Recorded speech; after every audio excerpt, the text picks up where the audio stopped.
আমার অনুরোধ রইল নওজোয়ান, নিজেরে বরবাদ করে দিও না বাপ, নিজেরে শেষ করে দিও না, নষ্ট করে দিও না, কষ্ট পাইবা বাপ।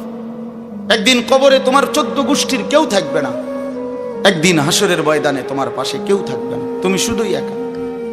আল্লাহ তাআলা বলছেন, বান্দা আমি এত বড় কোরআন নাজিল করলাম, তারপরে আর কি বললে তুমি ঈমান আনতে? আর কেমনে বলতাম আমি? নবীজি জিজ্ঞেস করবে, খোদার কসম নবী জিজ্ঞেস করবে, উম্মত 23টা বছর আমি দিন রাত কাঁদছি রে উম্মত, তুই জানোস না উম্মত আমি তোর জন্য কি পরিমাণ কাঁদছিলাম। সারাটা রাত আমি কেঁদেছি, তায়েফের পাথরের আঘাতে আমার পিঠ ছিদ্র ছিদ্র করে ফেলছে, আমি ক্ষুধার কষ্টে পেটে পাথর ভাঙছি, আমার ঘরের চুলায় আগুন জ্বলে নাই, আমি দান্দার শহীদ করে সারাটা দেহ রক্ত মাখা হয়ে বেহুশ হয়ে উহুদের প্রান্তরে পড়েছিলাম, এত কাঁদলাম, এত রক্ত ঝরাইলাম, 23 বছরের বিনিময়ে উম্মত আমি বুঝি তোর কলজাটা নরম করতে পারলাম না। কি বলবেন ভাইয়া? এই ছেলেরা বাপ কি বলবা তোমরা? বলো দোস্ত। আল্লাহ আমাদেরকে বুঝ দান করে। আমরা অনেক আসছো মাশাআল্লাহ, আল্লাহ তোমাদেরকে উত্তম বিনিময় দান করে। সব ছেলের কাছে বন্ধু, যদি পারি, যদি বলতা, হাত জোর করে বলতাম, সেজদা দিও তুমি, নামাজ পড়ো, নিজেরে নষ্ট করো না, নিজের আখলাক, নিজের চরিত্র, নিজের জিন্দেগির কদর করো ভাই, নামাজ পড়ো, নিজেরে ভালো রাখো। অশ্লীলতা, বেহায়াপনা, নোংরা ছবি, নর্তকীর নাচ, জিনা, ব্যভিচারের দৃশ্য দেখো না ভাই, দেখো না। একটা নারী দরকার, মনের মধ্যে নারীর প্রতি আকর্ষণ, সেটা আল্লাহ তাআলা পূরণের ব্যবস্থা রাখছেন ভাই। বিবাহের হালাল ব্যবস্থা আল্লাহ রাখছেন, মানুষের প্রত্যেক চাহিদা পূরণের জন্য যিনি চাহিদা দিয়েছেন তিনি পূরণেরও ব্যবস্থা রাখছেন, ঠিক কি না বলেন? ক্ষুধার চাহিদা আল্লাহ দিছেন, তো আল্লাহ তাআলা রিজিকও তো দিছেন। তৃষ্ণার চাহিদা আল্লাহ দিছেন, তো পানিও তো আল্লাহ দিছেন। যে যৌবনের চাহিদাও আল্লাহ দিছেন, তো সেটার জন্য হালাল বিবাহের ব্যবস্থাও তো আল্লাহ তাআলা রাখছেন। তো নষ্ট হয়ে যাওয়া কেন? নিজেরে বরবাদ করে দেওয়া কেন ভাই? আমার আল্লাহ যেন জিজ্ঞেস করছে, হায় আমার ইমানদার বা, আমি না তোমারে মুসলমান বানাইলাম, তোমারে না আমি সর্বশ্রেষ্ঠ রাসূল দিলাম, নবী মুহাম্মদ সাল্লাল্লাহু আলাইহি সাল্লামের চাইতে সর্বশ্রেষ্ঠ রাসূল আর কেউ আছে? কোরআনের চাইতে দামি কোনো কিতাব আছে? ইসলামের চাইতে দামি কোনো ধর্ম আছে? আল্লাহ তাআলার চাইতে বাদ দিয়ে আর কোনো মালিক আছে? তো আল্লাহ বলেন, আমি তোমার মালিক, আমার নবী মুহাম্মদ সাল্লাল্লাহু আলাইহি সাল্লাম তোমার রাসূল, কোরআন তোমার কিতাব, ইসলাম তোমার ধর্ম। অতএব তুমি কেন ভুল পথে যাইবা বান্দা? তুমি নামাজ পড়বা না কেন? তাইলে নামাজ তুমি যদি না পড়ো, তো এই নামাজ তাইলে কার জন্য দিলাম? হালাল হারাম এটা কার জন্য দিলাম? আমি আল্লাহ। আমার রাসূলকে 23 বছরে আমি সমস্ত কিছু বলাইলাম, তাইলে কার জন্য? আমাদেরই যদি পছন্দ না হয়, ছেলেরা তোমরাই যদি নামাজ না পড়ো, তো মুসলমানের ঘরে জন্ম নিয়ে যদি তোমারই সেজদা দিতে মনে না চায়, তো তোমার সাথে বেঈমানের তফাৎ কি বেটা? এই অপদার্থ যারা সেজদা দাও না, নামাজ পড়ো না, তুমি জানো মিয়া, যেই কপাল সেজদা দেয় না, হয়তো মানুষের বাচ্চা না, সমস্ত বেনামাজি এ তো হাইওয়ান, এ তো চতুষ্পদ জন্তু, এ তো চতুষ্পদ জন্তু বাবা। যে কপালে সেজদা নাই সে শয়তান, যে কপালে সেজদা নাই সে ইবলিস, যে কপালে সেজদা নাই সে মালউন, আল্লাহ তাআলার পক্ষ থেকে অভিশপ্ত। কোরআন শরীফে আছে। ইবলিসকে কেন ইবলিস বলে? সেজদা দেয় না। শয়তানকে কেন শয়তান বলল? আগে কি তারে শয়তান কইতো? সেজদা দেয় নাই তো এখন থেকে শয়তান, সেজদা দেয় নাই এখন থেকে ইবলিস, সেজদা দেয় নাই এখন থেকে রজিম, অভিশপ্ত, সেজদা দেয় নাই। এই কারণে আল্লাহ বলছে, ওয়া ইন্না আলাইকাল লানাতা ইলা ইয়াউমিদ্দিন, তোর উপরে কিয়ামত পর্যন্ত আমি আল্লাহর লানত।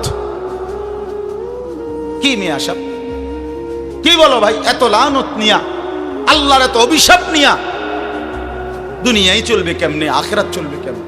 জীবন মানে শুধু কয়টা ভাত মাছের নাম ভাইয়া? একটু ঘুমাইতে পারলাম, একটু খানা দানা খাইলাম, কয়টা টাকা রোজগার করলাম, যৌন চাহিদা, লজ্জাস্থানের চাহিদা পূরণ করলাম, খালাস, এরই নাম দুনিয়া? এ তো জন্তু জানোয়ারেরও পূরণ হয়। গরু, ছাগল, কুকুর, বিড়ালও তো খায় ভাই, এরাও তো ঘুমায়, এরাও তো পেশাব পায়খানা করে, এদেরও তো যৌন চাহিদা পূরণ করে। নাহলে কুত্তার বাচ্চা হয় কেমনে, বিড়ালের ছাও হয় কেমনে? সে যদি যৌন চাহিদা পূরণ না করে, তো জীবন মানে এটুকুই, জীবন মানে দূরই। তাহলে পার্থক্য কি আমাদের? পার্থক্য কোথায় বাপ?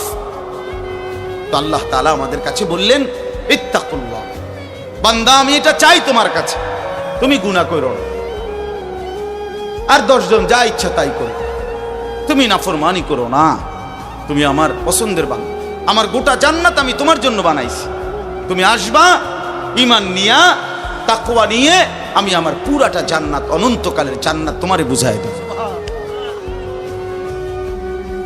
তোমারে বুঝাই দেব। এই জন্য ভাই, দোস্ত আমার, বন্ধু আমার, আমি অনুরোধ, আমার কথা শেষ, আমি এতটুকু কথাই বললাম, গুনাহ ছেড়ে দিন। কেন মিথ্যা বলবেন? কেন নামাজ পড়বেন না? কেন সেজদা দিলেন না বাপ? আল্লাহ তাআলার সাথে এখানে একটা কথা আছে, লাস্টের আয়াত আমি শুনাইতেছি আপনাদের, বড় সাংঘাতিক একটা কথা আল্লাহ তাআলা বলছেন, আপনি শুনেন। তো আল্লাহ তাআলা আমাদের এখানে শুনাইছে, তোমরা যারা যারা আমার মুত্তাকি বান্দা হবা, তোমরা যারা গুনাহ থেকে বেঁচে থাকবা, নেক আমলে অভ্যস্ত থাকবা, আমার ওয়াদা, ইন্নাল মুত্তাকিনা ফি যিলালিন ওয়া উয়ুন, আমি আল্লাহ তাআলা আমার সমস্ত মুত্তাকি বান্দাকে জান্নাতের ছায়াতেই রাখবো। সুবহানাল্লাহ। উয়ুন, জান্নাতের নহর, দুধের নহর, মধুর নহর, মদের নহর, পানির নহর, 4টি নহর বেষ্টিত জান্নাতের মধ্যেই আমি তাকে 24 ঘন্টা থাকতে দেব। সুবহানাল্লাহ। ওয়া ফাওয়াকিহা মিম্মা ইয়াশতাহুন, আল্লাহ তাআলা বলেন, এবং আমি আমার মুত্তাকি বান্দাকে তার চাহিদা মতো সমস্ত ফল ফলাদি, খাদ্য আহার্য আমি তাকে জান্নাতে দান করব। কুলু ওয়াশরাবু হানিআম বিমা কুনতুম তা'মালুন, আল্লাহ তাআলা জান্নাতি বান্দাকে পুরা জান্নাত দেখাইয়া, কোটি কোটি নাজ ও নিয়ামত দেখাইয়া আল্লাহ বলবেন, বান্দা আরামসে নিশ্চিন্তে তুমি এই জান্নাতের যা মন চায় খাও, পান করো, বিমা কুনতুম তা'মালুন, তোমার সারা জিন্দেগীর আমলের বিনিময়, ওই যে কষ্ট করে নামাজ পড়েছো, রোজা রেখেছো, সেজদা দিয়েছো, তাহাজ্জুদ পড়েছো, দান সাদকা করেছো, হজ করেছো, গুনাহ থেকে বেঁচে থাকছো, বিন নারী দেখো নাই, জিনা ব্যভিচারে যাও নাই, মদ জুয়ার আড্ডায় যাও নাই, সুদের টাকা খাও নাই, হারামের টাকা রোজগার করো নাই, বেপর্দা চলো নাই, আল্লাহ বলে বিনিময়ে আজ তোমার সমস্ত আমলের বিনিময়ে আমি আল্লাহ পুরা জান্নাত খুলে দিলাম, তোমার যা মন চায় তা আরামসে ভোগ করো। সুবহানাল্লাহ। ইন্না কাযালিকা নাজজিল মুহসিনিন, আল্লাহ বলেন এভাবেই আমি সমস্ত নেককার বান্দাদেরকে বিনিময় দিয়ে থাকি। শুধু তোমারে না, পুরা জান্নাতের সকলকে দেখো আমি আল্লাহ তাআলা ভরপুর নিয়ামত দিয়ে পূর্ণ করে দিয়েছি। আমার ভাই, অতএব আমরা বোকা না। আমাদের মসজিদের ইমাম সাহেবরা 8,000 টাকা 10,000 টাকা ইমামতিতে চাকরি করে, খোদার 30 দিন কষ্ট করে চলে। বোকা এই কারণে না, বোকা না ভাইয়া।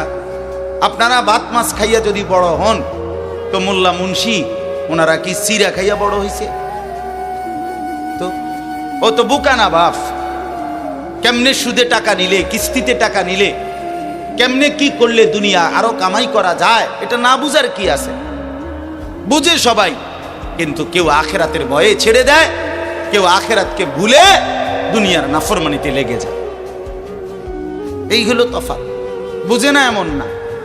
তো আল্লাহ তাআলা বলেন, এবার দেখেন এই শেষ কথা, ওয়াইলুন ইয়াউমাইদিল লিল মুকাদ্দিবিন, আল্লাহ তাআলা বলেন সমস্ত মিথ্যাবাদী, নাফরমান, পাপী, তাদের জন্য কিয়ামতের দিন অনেক বেশি দুর্ভোগ, লাঞ্ছনা, আযাব।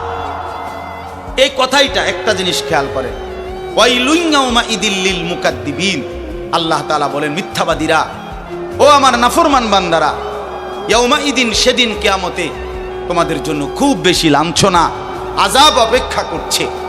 এই কথাইটা এই সূরাটার মধ্যে মোট 50টা আয়াত। এই 50 আয়াতের মধ্যে 10টা আয়াত এই কথাইটা বারবার কইছে। এক কথা 10 বার বলছে আল্লাহ এই আয়াতে, ওয়াইলুন ইয়াউমাইদিল লিল মুকাদ্দিবিন, ওয়াইলুন ইয়াউমাইদিল লিল মুকাদ্দিবিন, ওয়াইলুন ইয়াউমাইদিল লিল মুকাদ্দিবিন, এই কথাইটা বলছে বারবার। মিথ্যাবাদী নাফরমান, তোমাদের জন্য সেদিন দুর্ভোগ, দুর্ভোগ, দুর্ভোগ, দুর্ভোগ, লাঞ্ছনা, আযাব, আযাব। এখন দেখেন এইবার এই একটা সাংঘাতিক কথা শুনেন। আল্লাহ বলেন কুলু ওয়া তামাত্তাউ কালিলান ইন্নাকুম মুজরিমুন। এই যে আমরা দুনিয়াতে ইমানদার নাফরমান নেককার পাপী সবাই খায়, দুনিয়া সবাই ভোগ করে না? কি বলেন না? ডাকলেও দুনিয়া খাইতেছে, না ডাকলেও দুনিয়া খাইতেছে। কাফের, বেঈমান, হিন্দু, বৌদ্ধ, নাস্তিক, মুরতাদ, বেনামাজি, বেহায়া, বেপর্দা, সুদখোর, ঘুষখোর, হারামখোর, জিনাখোর, ব্যভিচারী, মদখোর, নেশাখোর, গাঁজাখোর, ফুট্টাখোর, বাবাখোর, ডাইলখোর, ইয়াবাখোর, হারামখোর, সব বেঈমান খাইতেছে কিনা দুনিয়া? তো আল্লাহ তাআলা বলে কুলু ওয়া তামাত্তাউ কালিলান, এই নাফরমান কিছু সময়ের জন্য দুনিয়ার মধ্যে খা, ভোগ কর, ইমুন, কিন্তু মনে রাখিস তুই কিন্তু নাফরমান, তুই কিন্তু পাপী, আমি কিন্তু তোরে ছাড়বো না। কবরের প্রথম রাত থেকে হাসরের ময়দানে আমি দেখবি তুই বান্দা আমি কত কঠিন, কত কঠোর, তোরে আমি দেখাবো। ভাত খাইতে লইছে খাও, ভাত খাইতে লইছো খাও বান্দা, এখানে আটকামু না। এখানে আমি জানোয়াররাও আটকাই না, আমি জন্তু জানোয়াররাও খাইতে দেই, তোরে দিতাম না কেন বেটা, খা বেটা। কিন্তু ইন্নাকুম মুজরিমুন, মনে রাখো 7টা বাজে নাস্তা করতে বসছো, আল্লাহ যেন ডাক দিয়ে বলে বেঈমান খা, ঠিক আছে নাস্তা, কিন্তু মনে রাখিস ফজরের নামাজ পড়স নাই, আমি হিসাব রাখছি।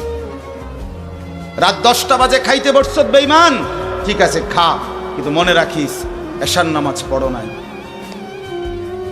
ঘর করলা, ফার্নিচার বানাইলা, ঠিক আছে থাকো, তো মনে রাখো এগুলো সুদের টাকা, এগুলা কাস্টমারে ঠকাইয়া মিথ্যা বইলা ওজনে কম দিয়া ওই টাকা আমি জানি, আমি বান্দা দেখব। ওয়াইলুন ইয়াউমাইদিল লিল মুকাদ্দিবিন, আবার বলতেছে আল্লাহ মিথ্যাবাদী নাফরমান তোমাদের জন্য বড় বেশি দুর্ভোগ, লাঞ্ছনা, আযাব তোমাদের জন্য, আযাব। এই জন্য আল্লাহ তাআলা বলছেন।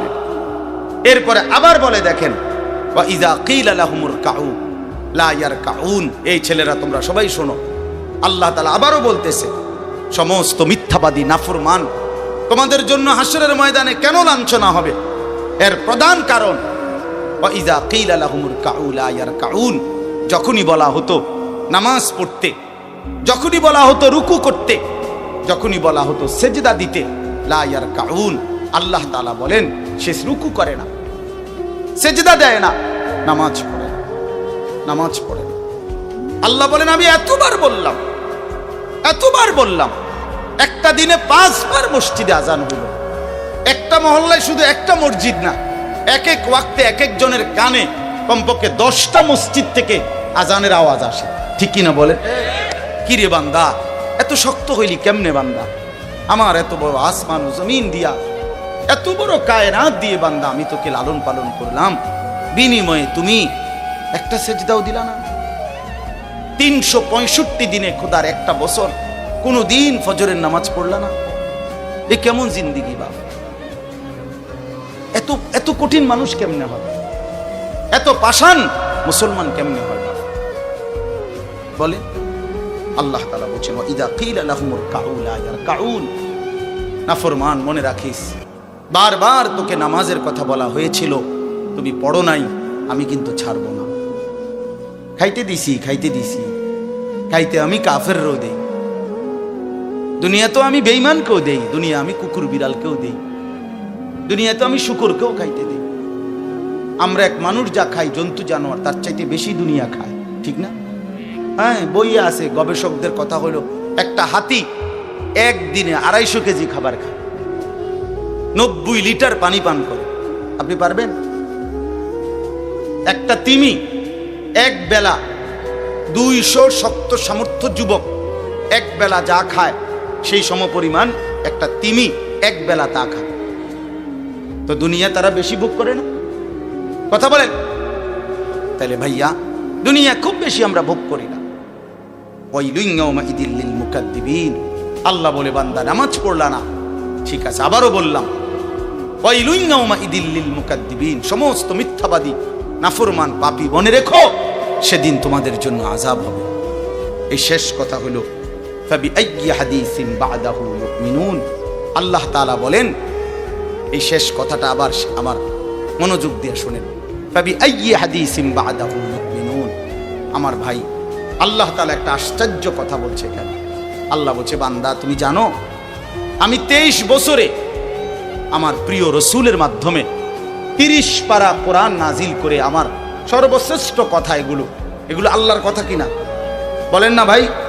আল্লাহ বলেন 23 বছরে 30 পারা কোরআন নাজিল করে আমি আমার সর্বশ্রেষ্ঠ আমার কথাগুলো আমি তোমাকে জানাইলাম। আর আমার সবচেয়ে প্রিয় রসুল 1.25 লাখ আম্বিয়ার মধ্যে সর্বশ্রেষ্ঠ রসুল আমি তোমাকে দিলাম, কিতাবও দিলাম সর্বশ্রেষ্ঠ, রসুলও দিলাম সর্বশ্রেষ্ঠ। আল্লাহ বলছে, বান্দা এরপরে আর কোন কথা বললে, আর কোন নবী পাঠাইলে তুমি ঈমান আনতা? আর কি বললে ঈমান আনতা? আর কি বললে আমারে বিশ্বাস করতা? আর কেমনে বললে বান্দা সেজদা দিতা? আর কতগুলো কথা বললে? বলেন। এই জন্য নওজোয়ান, আমার অনুরোধ রইল, নওজোয়ান নিজেরে বরবাদ করে দিও না বাপ, নিজেরে শেষ করে দিও না, নষ্ট করে দিও না, কষ্ট পাইবা বাপ। একদিন কবরে তোমার 14 গোষ্ঠীর কেউ থাকবে না, একদিন হাসরের ময়দানে তোমার পাশে কেউ থাকবে না, তুমি শুধুই একা। আল্লাহ তাআলা বলছেন, বান্দা আমি এত বড় কোরআন নাজিল করলাম, তারপরে আর কি বললে তুমি ঈমান আনবে? আর কেমনে বলতাম আমি? নবীজি জিজ্ঞেস করবে, খোদার কসম নবী জিজ্ঞেস করবে, উম্মত 23টা বছর আমি দিন রাত কাঁদছি রে উম্মত, তুই জানোস না উম্মত আমি তোর জন্য কি পরিমাণ কাঁদছিলাম, সারাটা রাত আমি কেঁদেছি, তায়েফের পাথরের আঘাতে আমার পিঠ ছিদ্র ছিদ্র করে ফেলছে, আমি ক্ষুধার কষ্টে পেটে পাথর ভাঙছি, আমার ঘরের চুলায় আগুন জ্বলে নাই, আমি দান্দার শহীদ করে সারাটা দেহ রক্ত মাখা হয়ে বেহুশ হয়ে উহুদের প্রান্তরে পড়েছিলাম, এত কাঁদলাম, এত রক্ত ঝরাইলাম, 23 বছরের বিনিময়ে উম্মত আমি বুঝি তোর কলজাটা নরম করতে পারলাম না? কি বলবেন ভাইয়া? এই ছেলেরা বাপ কি বলবা তুমি? বলো দোস্ত। আল্লাহ আমাদেরকে বুঝ দান করেন, আল্লাহ আমাদেরকে ফিকির দান করেন, আল্লাহ তাআলা আমাদের সবাইকে কবুল করেন। বাস্তব কথা হলো মাহফিলটা আসলে অনেক ভিতরে, আমার ডায়েরিতে লেখা কসবা, এটা এতটা ভিতরে আমি কল্পনাও করতে পারি নাই। আগের থেকে যদি আমার জানানো থাকতো যে এটা এত ভিতরে, তাহলে আমার এতটা কষ্ট হইতো না। আমার আরেকটা মাহফিল আছে মাধবপুর, মিরপুর, আমি কখন যাবো, কিভাবে যাবো আমি কিছুই বুঝতেছি না। আমি ভাবছি অল্প একটু জায়গা হবে কসবা, এটা এতটা ভিতরে, এতটা ভাঙ্গা রাস্তা, আমার এটা ভাঙ্গা হওয়া অপরাধ না, আমার আগে জানাইলে আমি আর একটু আগে আসতাম, আরো আগে রওনা দিতাম। এই কারণে আমি আর সময় দিতে পারলাম না। আন্তরিকভাবে আমি দুঃখ প্রকাশ করছি। আবার যদি আল্লাহ কোনোদিন তৌফিক দেয় আবার আসবার চেষ্টা করব, আল্লাহ যদি নসিব রাখে। আপনারা সবাই মনোযোগ দিয়ে সুন্দরভাবে মৌলানার বয়ান শুনেন। আল্লাহ তাআলা আপনাদের এই মাহফিল, এই মাদ্রাসা, নওজোয়ান সাথী তোমরা অনেক আসছো, মাশাআল্লাহ, আল্লাহ তোমাদেরকে উত্তম বিনিময় দান করেন। সব ছেলের কাছে বন্ধু, যদি পারি, যদি বলতা, হাত জোর করে বলতাম, সেজদা দিও তুমি, নামাজ পড়ো, নিজেরে নষ্ট করো না, নিজের আখলাক, নিজের চরিত্র, নিজের জিন্দিগির কদর করো ভাই, নামাজ পড়ো, নিজেরে ভালো রাখো। অশ্লীলতা, বেহায়াপনা, নোংরা ছবি, নর্তকীর নাচ, জিনা, ব্যভিচারের দৃশ্য দেখো না বাবা, দেখো না। একটা নারী দরকার, মনের মধ্যে নারীর প্রতি আকর্ষণ, সেটা আল্লাহ তাআলা পূরণের ব্যবস্থা রাখছেন বাবা। বিবাহের হালাল ব্যবস্থা আল্লাহ রাখছেন।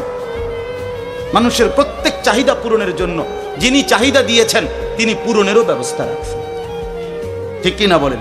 ক্ষুধার চাহিদা আল্লাহ দিছেন, তো আল্লাহ তাআলা রিজিকও তো দিছেন। তৃষ্ণার চাহিদা আল্লাহ দিছেন, তো পানিও তো আল্লাহ দিছেন। যে যৌবনের চাহিদাও আল্লাহ দিছেন, তো সেটার জন্য হালাল বিবাহের ব্যবস্থাও তো আল্লাহ তাআলা রাখছেন। তো নষ্ট হয়ে যাওয়া কেন? নিজেরে বরবাদ করে দেওয়া কেন ভাই? আমার দয়া করে প্রত্যেকে ইনশাআল্লাহ আখলাকের হেফাজত করি এবং 5 ওয়াক্ত নামাজ পড়তে চেষ্টা করি। আল্লাহ আমাদেরকে তৌফিক দেন, কবুল করেন।